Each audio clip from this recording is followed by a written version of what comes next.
everybody. Welcome back to Wisconsin Weather Experts. Very rainy on this Wednesday across southern Wisconsin and really the entire state. In fact, you go east, it's raining. You go south, it's raining. It's very unsettled right now across especially the Great Lakes region. Yeah, not that great. But you know where you can get a better view? Up from space. Yes. We had a spectacular video sent in, and this is where we're going to start the show. Off in space. Take a look at this incredible video. NASA astronaut Nicole Ayers capturing an unexpected aurora borealis from the International Space Station. It appeared during a recent sunset over the northern U.S. and Canada. She says she was trying to capture the massive storm, but was surprised with this view instead. And you can see the lightning popping up in that video too. So kind of a double whammy thing there, at least with that video. Not only getting the storm and the lightning, but also getting the aurora. Well, check out something else that looks like it's from space. It is going to be not from space due to the car obviously in the video, but it looks like Mars. This video was taken from Australia. A dust storm showed orange and red haze that really just swallowed up this portion of Australia. The Bureau of Meteorology issued a severe weather warning with winds reaching up to 78 miles per hour. The windy conditions are expected to push through Victoria and New South Wales later on in the week. Just spectacular. I mean, and we've talked about the dust as well. You've been in some of this. I have. It's obviously not good to breathe in, and especially with winds 78 miles an hour, that can just sting your skin. And also it can go through the vents of your car. So that's why you turn on that air circulation mode, so you don't have it going through your vents. But I can't even imagine being out there and that you can't see anything. Yeah, it's almost like, you know, trying to drive in very thick fog because the visibility, I mean, is still near zero. But I experienced this a couple months back when I was flying from Phoenix to New Mexico for a connecting flight. And it was during that time where there were a lot of dust storm warnings down towards the south. And from the airport's right next to the mountains. If you're familiar with the Albuquerque area, you know what I'm talking about. And we couldn't even see the mountains. Wow. So it was kind of bizarre. And you do know that stuff like that is pretty normal in the Southwest. But remember, it was just a couple weeks ago when Chicago, the city of Chicago, was under a dust storm warning because a storm pulled in dust from the south. So it's just, you know, amazing to really think about some of the other places that could still happen or deal with stuff like this. Yeah, and well, the United States is one of the places that has the most amount of tornadoes across the entire world, but some other place saw tornadoes, and that was in Chile. We have a video from that where a tornado ripped through Puerto Vallarta, causing damage to homes and property. The tornado swept across the country on Sunday, and damage in the aftermath on Monday. Spectacular footage. Officials, though, they do confirm that it was an EF1 tornado, touched down in the area. It did leave at least 13 people injured and more than 250 homes damaged. Now, we've had EF1s here. We've talked about that, but we normally don't have as much damage, or we haven't had, but that just shows you that even a lower ranked tornado can still cause injuries. It can still cause catastrophic damage for people. So that's just something to at least keep in mind. No matter what strength that tornado is, you cannot determine the strength just by looking at it. You have to take everyone with precaution, get to your safe spot. And I know that person took a video of it. They were a little bit further away, but certainly want to get in a safe spot rather than going outside to try to observe it. Yeah, and EF1s still have wind speeds of over 100 miles per hour. So yes, like you said, even though they're on the lower end of the scale, they still can unfortunately do some damage.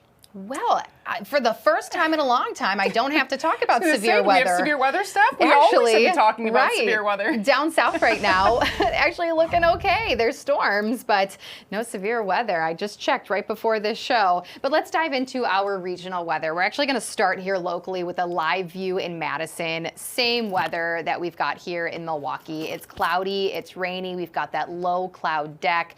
So it's going to be a rainy Wednesday across the area. You can see a couple of different areas of showers as well as thunderstorm activity, strongest of which down south across parts of Texas. We've got more across Nebraska, the Denver area, northern Kansas. What we've got here across the Great Lakes region, that extends all the way east into almost New York City. So there's a lot of rain at this point, all thanks in part to the storm system that yesterday was still down south towards the Gulf Coast over the last couple of days, bringing rounds and rounds of heavy rain and severe weather down south. but it's nearly stationary. So that's the reason why it's been moving very, very slowly. We now are dealing with it with some of that moisture, wraparound moisture from that low pressure system. It's still going to be with us here throughout the day today, but we'll start to pull eastward just a little bit tomorrow. It is still going to keep the chance for a few spotty showers in tomorrow. And then even Friday afternoon, we could have a few rumbles of thunder across our area. So just a bit unsettled across much of the central and eastern U.S. right now, and that's going to continue really for the rest of the week. Now, there is a threat for severe weather. There's just nothing ongoing right now, which it feels like for the past month at this hour, there have been ongoing watches and warnings down south. But you can still see a good chunk of the southern U.S. here, the southern plains into the Gulf Coast, either under that marginal or slight risk. So it is still a possibility. I will say, too, that over the last couple of days, especially, the heavy rain has been one of the bigger threats, the flooding threat. There are no active flood headlines right now, but that's also something that these areas will see going forward today. And they have dealt with so much heavy rain, as we just talked about, over the last couple of days, over the last couple of weeks. So that's going to continue to be a threat. Strongest thunderstorms are down southeastern Texas, you can see, but no active warnings, at least at this point. There's also that area out west bringing some heavy rainfall, and then just some of that soggy, steady rain here in Wisconsin and the Great Lakes region. In fact, you can see this band extending from some of our northern communities, Fond du Lac, Sheboygan counties, through Milwaukee and down into northwestern Iowa, really southern Michigan as well. All that yellow and red, that's some heavier pockets of rain pushing through. Some of our lakeshore communities are dealing with it as we speak, but this is likely the steadiest rain that we'll see. Notice how this band is moving northward. So our northern communities are still going to see rain for several more hours, whereas the rest of the area, this may actually become a bit more scattered, and inland spots may actually see more dry time later on this afternoon. Let's go through it. Let's go through the next couple of days. Once again, this continues to move northward, but still circulates around our area. So even overnight tonight, southeast Wisconsin could see a few showers, whereas northern and western parts of the state do begin to dry out a little bit. Cannot rule out a few lingering showers on Thursday, especially down south here Thursday afternoon. Not expecting it to be a huge deal whatsoever. Now, clouds will actually clear out a little bit Friday morning. So I think we're going to start with some sunshine, and then we'll have the chance for a cold front to move through and pop a few more showers and storms throughout the afternoon. As far as today's rain, most of it's going to be pretty light. I think about a quarter or slightly over that of rainfall expected with this system. So nothing compared to what we experienced last week, Tuesday on into Wednesday, where some spots saw over 3 inches of rain. The rain keeps us cool for now. Aside from some northern parts of Wisconsin, all the heat you can see is down towards the south today, as well as out towards the west. And I know we talked about this yesterday, but the heat is really on out west starting this weekend. Heat advisories, as well as excessive heat watches across California. And I'm showing you this because we too are going to tap into some of that. Look at our temperature trend, Lisa, over the next couple of days. So we're cool today. Thursday, we begin to warm up. Friday, we warm up until that cold front moves through. But then that heat out west, we see that next week. We could be in the 80s. Yeah, we were talking about that. The summertime heat's really going to arrive just in time, not only to kick off the new month, but the 80s will be here in time for meteorological summer. Yes, so we're going to get right a taste of that. Exactly, right on time and a little bit earlier. Yeah. You know, Steph, you mentioned a lot about the rain keeping us cool, and another area this past weekend that stayed cool with the rain was portions in Indianapolis. Yep. Yes, the Indy 500. If you were watching this, you may have noticed that there was a lot of crashes on the tracks and in the pit lanes. Rain and cold temperatures caused difficult driving conditions for the drivers. Fox Sports commentators remarked that cooler temperatures were a possible factor for the early crashes. Tire temperatures, both hot and cold, can impact the tire grip on the track. In cooler temperatures like they had in the 60s, tires have less grip, which negatively impacts handling. So one of the drivers I was reading about, he wasn't sure if it was just because of a little moisture on the track after his, but definitely we've known that cold air, kind of like if you have a balloon outside, a helium balloon, it kind of shrinks it and heat expands it. Same with our car tires, although you might not see it as much. It has the same effect on their car tires when they're driving. So temperatures certainly could have played a role in some of the crashes that happened this past weekend. And if you were watching, it was messy Yes. from the beginning, right? So very interesting science lesson right there, all from some of that colder air. We'll take a live look outside right now. Before we head to break, this is our very rainy and dreary view from Milwaukee. We have warmer weather on the way, though. Stay with us. Plenty more Wisconsin weather experts coming up.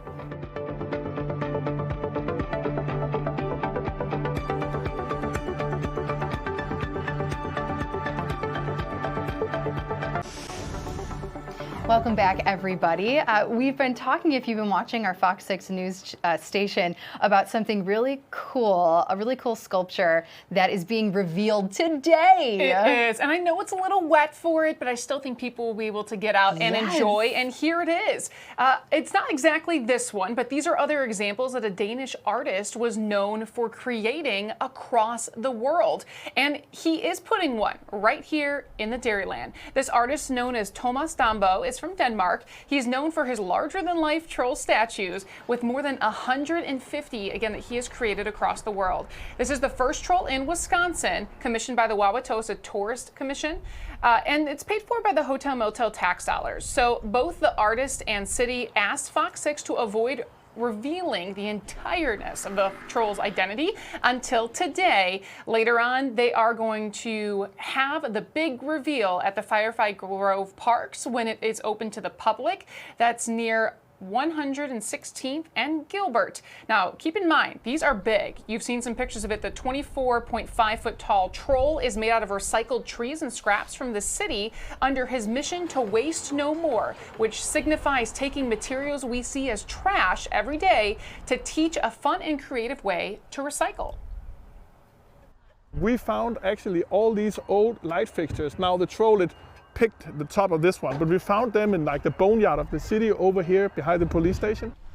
His goal, again, is to build a troll in every U.S. state to tell his story of sustainability and one global connection. This troll's name is going to be Mama Rosa. The big reveal of the troll and the opening of the new park is today from 4 to 6. And he was fantastic to talk to. I actually had the opportunity to go out there, meet him, able to ask him some questions and look up some videos. Now, he did build part of this before he came over to America, and it looks like it was the head. So probably because he has some tools, he can kind of sculpt things better. But the materials, like I said itself, it was all scraps from the local community in Wauwatosa. It's amazing. And I did ask him, how long do these structures last? Because they are wood, right? And he goes, a very long time. Oh, great. You can even go on his website and see where all the other trolls are in the U.S. and across the world. And there is one just south of us in Illinois at the Morton Arboretum, and I have seen that one. Didn't really think of it, you know, until hearing he's coming to Wisconsin. So very,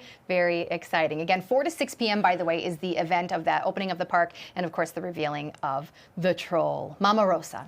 All right, let's take another live look outside right now in the Milwaukee area. Very low cloud deck. As you can see, the rain continues. We'll be right back.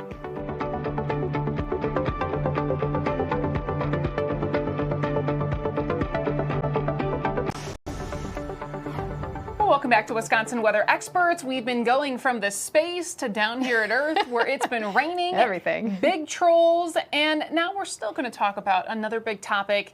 It's the hurricanes. Hurricane season's just around the corner, and we've been talking about people still recovering from the last event.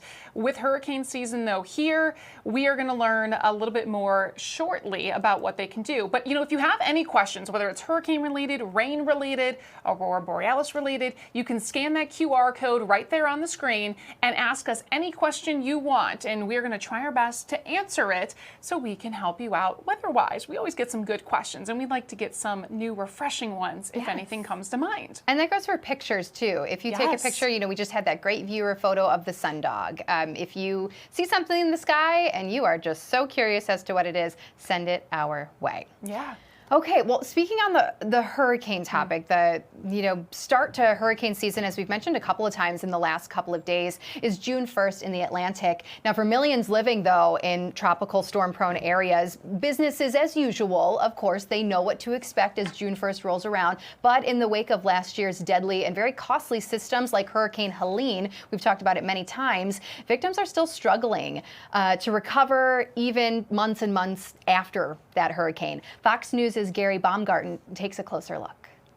So we're predicting an above average season once again, 2025 above average. In the wake of the National Oceanic and Atmospheric Administration's 2025 Hurricane Outlook Report, residents and business owners across swaths of the South still suffering from the devastation caused by last year's storms. Hurricane Helene made landfall in Florida's Big Bend almost a year ago before inflicting some of the worst damage as it tore through mountain communities in western North Carolina. Intense winds and flooding caused roughly $60 billion in damage across the Tar Heel state and killed more than 100 people. About 30% of our total business community was just totally destroyed in the flood. Local officials in Chimney Rock Village hope to reopen their tourist-friendly downtown by Memorial Day. The damage was too severe. Anybody that's shot a gun or a bow and arrow knows you don't always hit the target. Still, signs of ongoing recovery persist. We've been here for almost 30 years. And for us, the day after the storm, we didn't even question whether we were going to rebuild or not. We knew right away that we weren't going to let go. But officials say there are plenty of others who say they don't have the heart or the finances to rebuild. Many are still ironing out their plans as weather experts urge them to start preparing for this season's storms. These businesses lost everything. They lost their building, their land. This year's Atlantic hurricane season kicks off June the 1st. Gary Baumgarten, Fox News.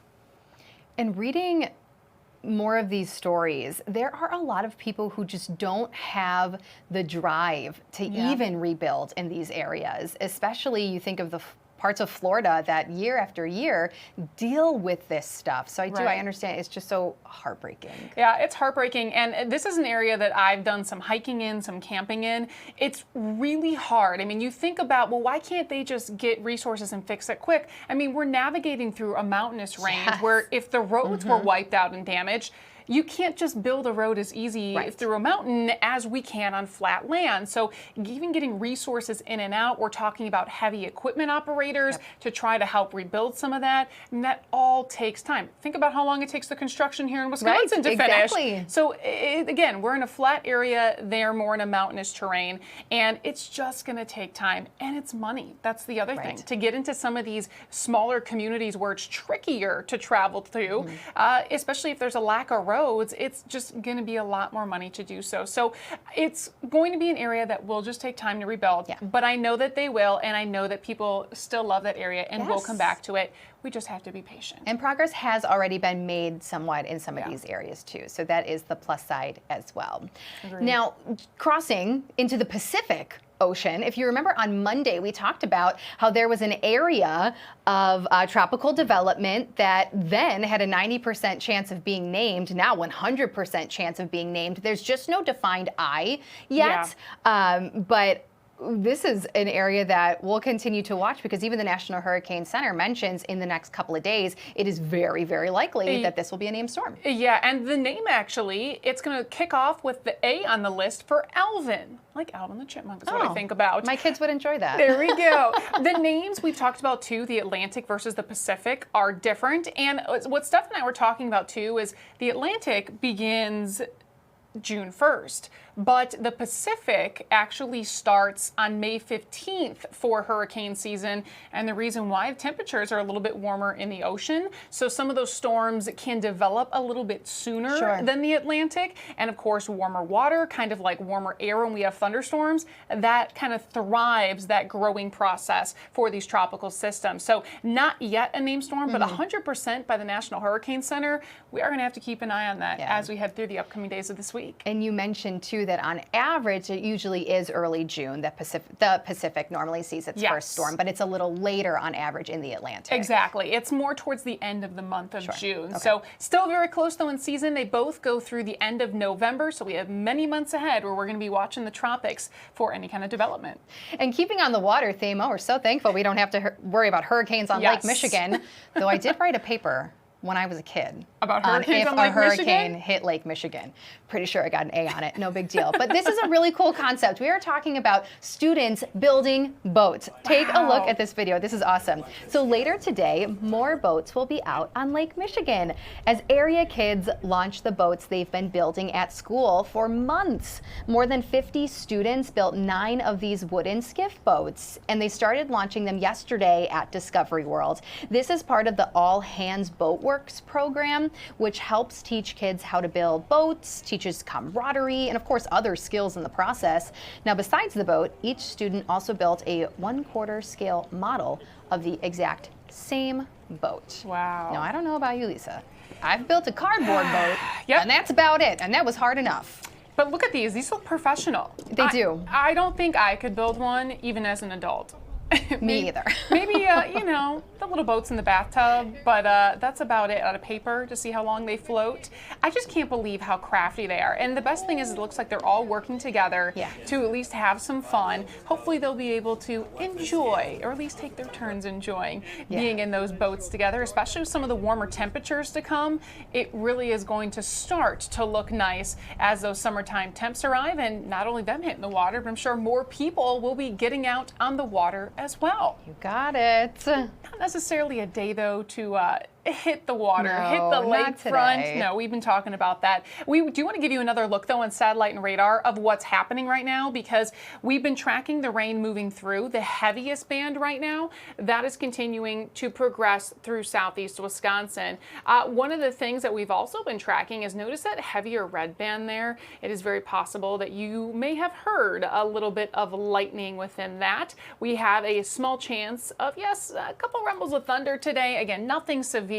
It's more so going to be just the cloudy conditions, the rain that's lingering on. You might just want to snuggle up with a blanket, staying inside. Yeah. You can watch us all day. We have plenty of content here on Fox Local. Yep, there you go. But if you do hear a rumble of thunder, that's all it is. Nothing major expected today. But once again, where you are seeing some of those yellows and oranges, you will likely be driving in a downpour or at least a moderate rainfall. Now, out towards the west, it's already becoming a bit more spotty. So that's some good news there. We should begin to dry out Thursday, though a few pop-up showers, as we talked about earlier, are still possible Thursday afternoon, a couple of thunderstorms Friday afternoon, and then we could actually see, again, expected to see that cold front moving through Friday afternoon and evening. That'll drop us a little bit for the weekend, but the weekend is still looking beautiful. And it's looking sunny, so we'll get all this rain out of the way. We get it during the week, but the weekends stay dry. That's what we like to hear. That is exactly what we like to hear. Thanks for sticking with us on another episode of Wisconsin Weather Experts on Fox Local, as well as our Fox 6 YouTube page. Have a fantastic day. Remember, we will see you every single day, Monday through Friday, starting at noon, continuing until about 12:30. And just after this, Wisconsin Live Desk. So stick with us here on Fox Local. Have a good one.